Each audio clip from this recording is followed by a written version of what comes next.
Duha ka balayan ang tabunan sa pagdahili sa yuta sa sitio Tagaytay, Barangay Kalunasan, dakbayan sa sugwa ato sa pagpundak sa kusog nga uwan atong weekend.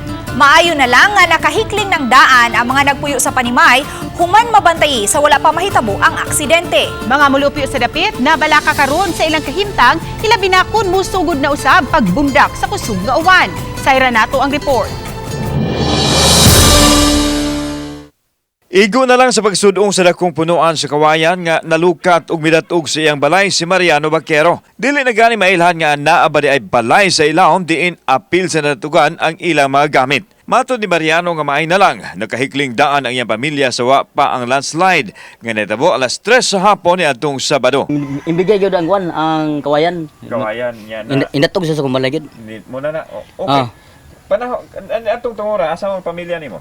Ako nagipasibat sa kilid sa akong asawa. Aso ni hikling na sila. Clean na sa Ang tapad nga balay naguspat usab, samtang ang ibabaw nga balay, ang kusina na hugno ug delikado na sab nga puy-an.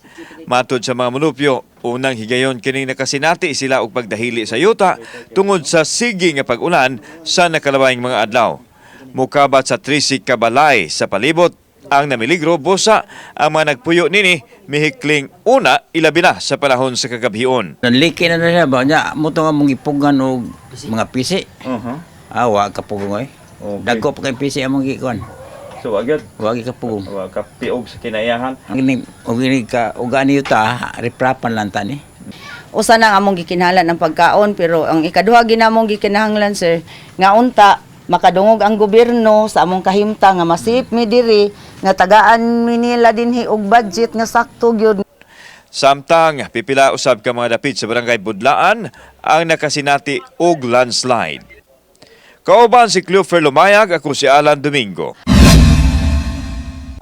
Balitang Bisdak.